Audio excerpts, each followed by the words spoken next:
Welcome back, everybody, to the Paper Mario the 1000-Year Door playthrough. This is part 42!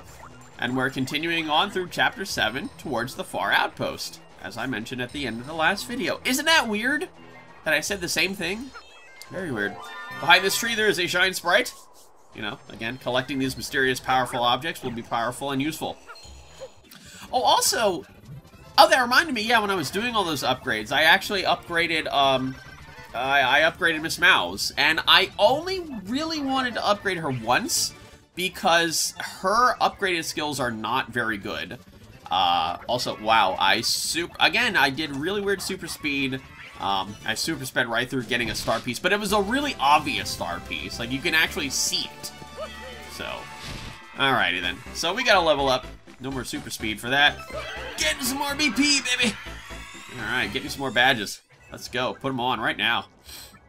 Now, I believe I equipped the damage dodge and the chill out badge after some debating there. I had to look at everything that I had to make sure that, you know, maybe there's something a little bit better than the chill out badge. No, there really isn't. Alrighty then. So, yeah, I like the chill out badge, you know, just to make sure that I'm protected against those very ugly first strikes. So, yeah, what was I saying? I don't quite remember. Oh, so yeah, I upgraded Miss Mouse once. Her upgraded skills are not very good. I can't imagine using them over, like, any of the other partners' upgraded skills, because, you know, the other ones are better. Also, with those coins, I'm now at 500. Also, oh, that's right, I swapped out to Miss Mouse here because I wanted to battle with her at least once. And I believe I super sped this because, again, I already fought these guys just now. Now, these guys actually end up doing some damage to me. I messed the slap up, I think, at the very beginning. Oh. No. Okay, never mind. I just got two pretty luckies in a row. Or did I? Oh, that's right. Oh, that's what I messed up. It wasn't the actual slap itself.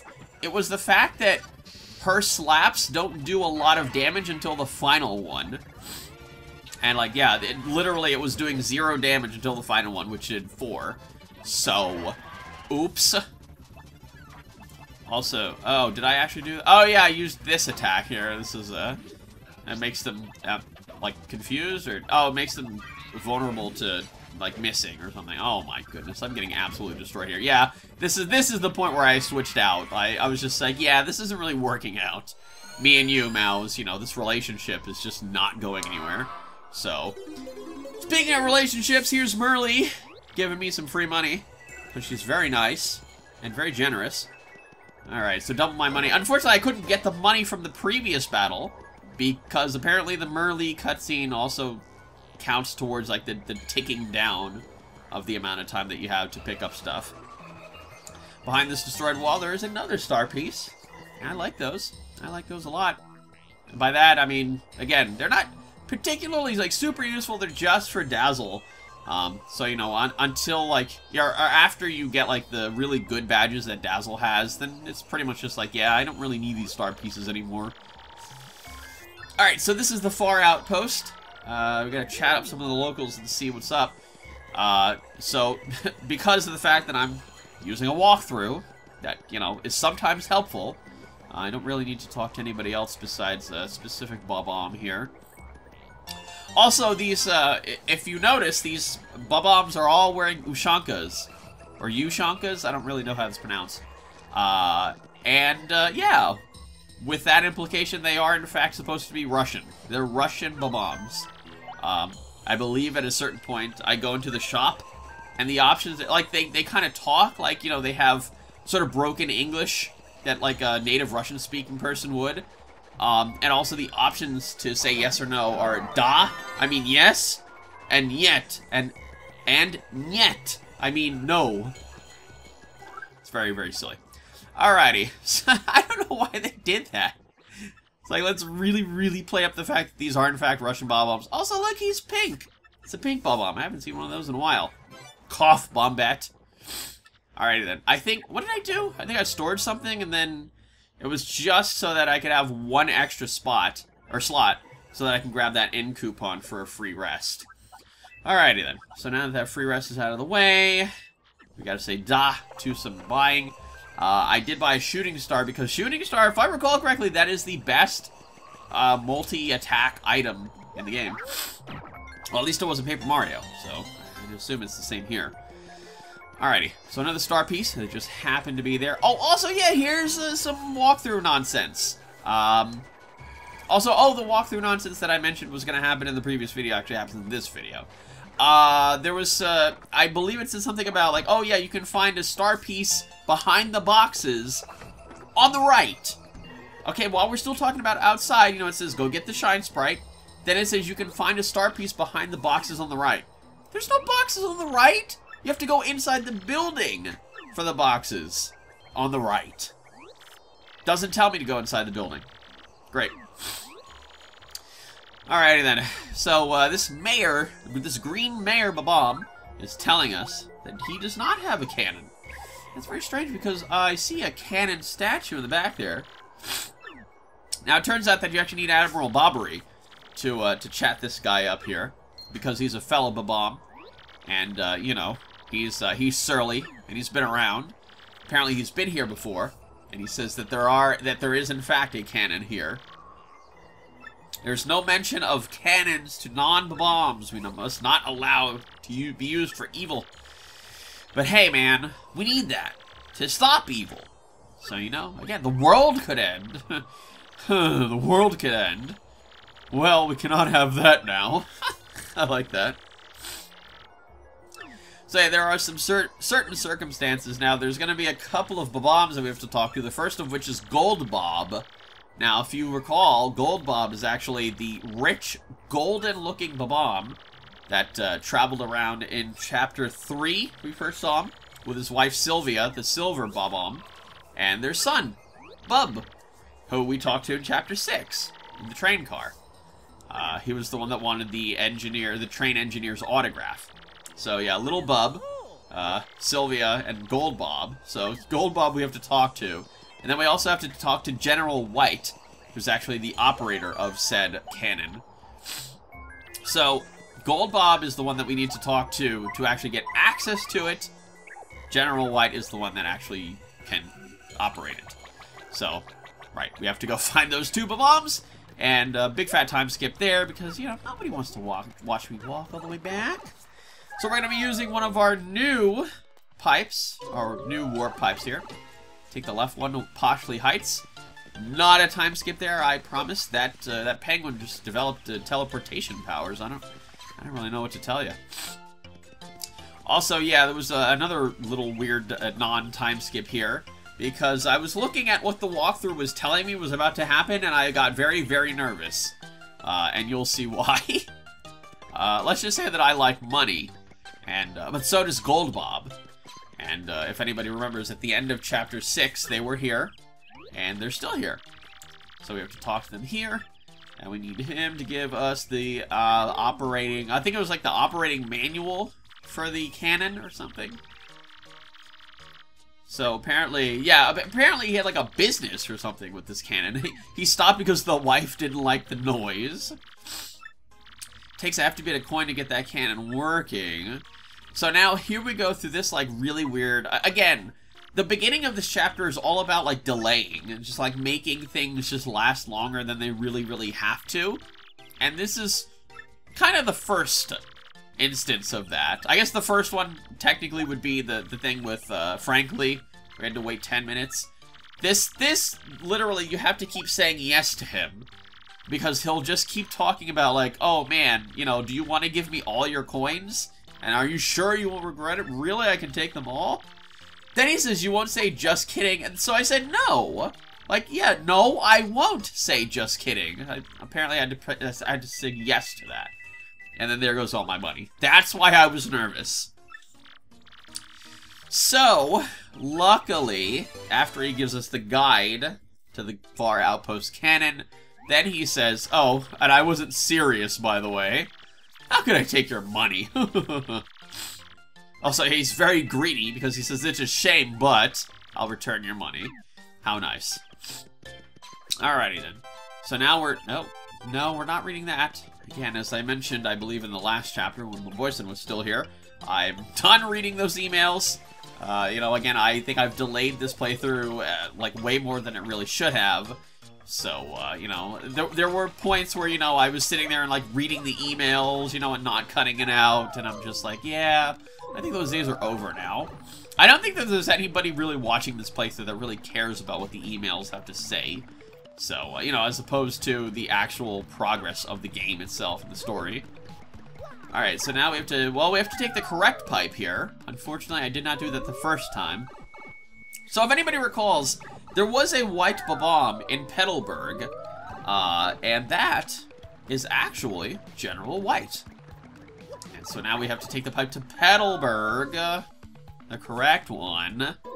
And then, once we're out of there, we're in Petalburg. Also, I don't know, just randomly I just decided to talk to Koopy Koo over here.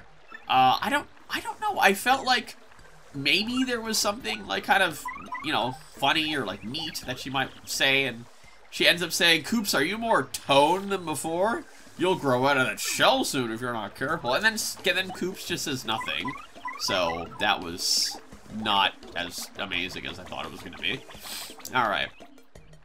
So now we're moving on, and we are going, well, that guy was up there, but now he's not. Weird time skip, ahoy.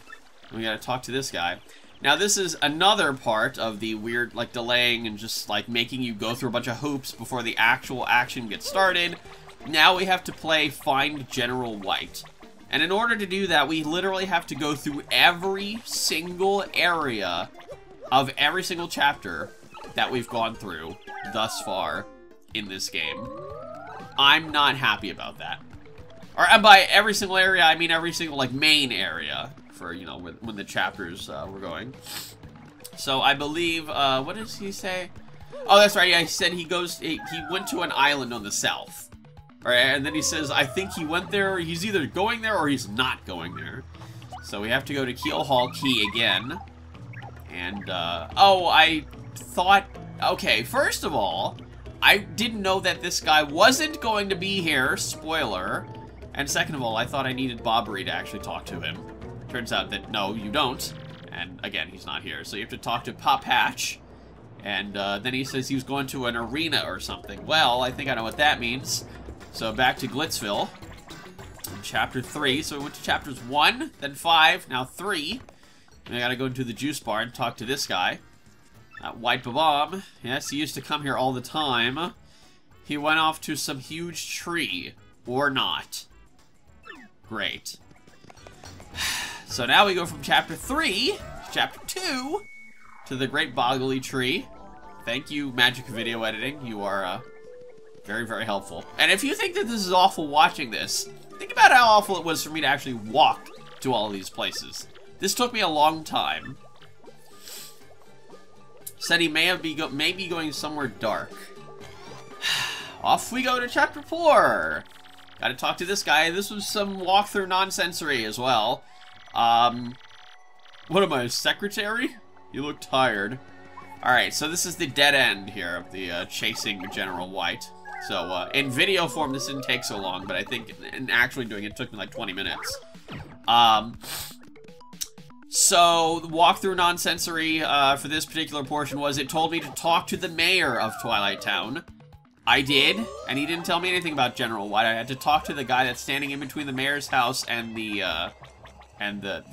inn? Yeah, the inn and the mayor's house. That's who you have to talk to. Thank you, walkthrough. I had to figure that out myself. Deal with this guy, or these guys, really quick. A little bit of super speed action. Farming up some star points. Oh, I got an ice storm. Okay, that's interesting. I didn't end up using it against these guys, but if I had to guess, I'd think that they were immune to the ice storm item. Just hazarding a guess here, and I'm trying to dodge these guys as best as I can. Of course, I run into this one that has the 4. Great. Use the new Super Hammer technique, which ends up knocking the first one into the next one with quite a bit of damage, actually. Much more than the second hammer, or like default hammer skill that you get. Alrighty. Okay, getting some stuff, and then moving on back to the far outpost. Yay! Also, Yoshi got injured there. What the? Okay, had to kick me off of Yoshi for that. Yoshi got frozen a little bit injured there, but hey, you know, he's fine. He's a tough boy. He can tough it out. Ken! I'm gonna say Ken was injured there. Alrighty then, so we're gonna do a little bit of stay in. Yes, indeed. This is what I meant by he's a tough boy. He'll tough it out. He'll just sleep it off. There you go. Alright then, so he's good to go. That cost me 15 coins. I don't know how I'm going to deal with that, but I'm sure I will. Also, I did not take the space food as I did the last time. When you sleep there, you get a free space food, and I think what I did the last time was I just sold it. I think it sells for 5 coins. So, you know, it's like, you know, if you do that, then it's like technically it costs you 10 coins. Alrighty then. Oh, well now. Hello.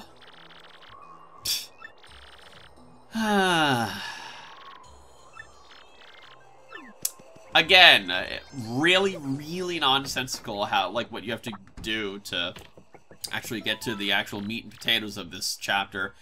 This is another portion. You have to do this 10 times. I mean, the text that pops up in between, you know, him still being asleep is kind of funny, but my god. It's so ridiculous how it, like, stretches this chapter out. Oh, God. I mean, you know, I probably wouldn't have been upset about it if they would have done stuff like this spread out between the game. You know? Like, maybe I had to go back to a different chapter, you know, go to a different chapter, go to a different, you know, and then go back and forth, whatever. And then that would be, you know, in one particular chapter. And then this whole, like, you know, waiting for Frankly, be in a different chapter, jumping on this guy, be in this chapter, clearly. Ugh. Anyway, I believe I did talk to this guy very early on in the playthrough when I first saw him. And yeah, he said something about, like, being depressed because his life's work was ruined. Turns out that the cannon was his life's work. And now that it's back online, he's all happy and stuff now. Also, he said that he talked to the fortune teller lady, which I don't know is either Merly or Merlovely. And she said something about finding the plumber with the red M hat. And then, you know, now that he found us, now we can move on. Talk to this guy. And then now we follow him. Alright. So we're not going to be using this this cannon statue here. That's not the actual one that's going to blast us to the moon. The actual cannon itself is quite interesting. Not only in how it looks, but also how it operates. So now let's get a quick talk to this guy. Preparations are complete. Hut, let's do this. And we're gonna stand over here, and then, oh my god, no, they tricked Mario, game over. Alrighty, so now we have to, this big bomb cannon ready? Load that big bomb cannon. Let's go. Ho, hup, hut, boom. I like how they just randomly say boom. Like that's just part of their language. They just say boom. Alrighty then. So now, it turns out that this building here is actually like the control post. And then we gotta bring the guidance system online. They really say that word a lot. Online. In this like particular portion here, you know, like with the cannon. He says something about like, oh yeah, we gotta make the cannon come online, and oh yeah, the cannon needs to come online, make the cannon go online. It's almost like, you know, maybe Nintendo was subconsciously implying something, you know? Like the GameCube didn't have like any, like, you know, easy to use online functionality. So, and there really weren't a lot of games that actually could go online. Anyway, so now we have this going on here. This is, I like the music that's going on here. Whee! Alright then, hopefully everybody's standing back here. Oh my. Yeah, this is, this is a tad bigger than that statue. Holy cow, this thing looks like a rocket. Look at that, my god! You know, really, if they could make a cannon this big, why couldn't they have just made a rocket? Whatever. Alright then, so now we have to target accurately with all sorts of numerical numbers. Yeah, look at all those numbers. Oh, hello. That's the moon. I don't know why it's yellow, but it's the moon. There's some more numbers. Alright. We're using, we're using geometry. Simple geometry. Oh, this is how it operates. Whee! Oh my god, I was laughing so much at this. That was so random. Oh god, they don't use standard like ignition sources. They just use bombs. You're on my foot. Also, one of them says something very strange when this thing closes. It stopped breathing on my neck. Okay, I guess bombs have necks now. Where? I don't know. Whee! Good lord. Alright. And, yeah, there you go, just like that. Look at them all! Just as the chapter implies, Mario is shooting the moon. Good luck, Mario. Good luck, everybody! And by that, I mean that's it for this part of the Paper Mario the 1000-Year Door playthrough. Join me in part 43, where hopefully Mario will have all the luck on the moon. See you all next time.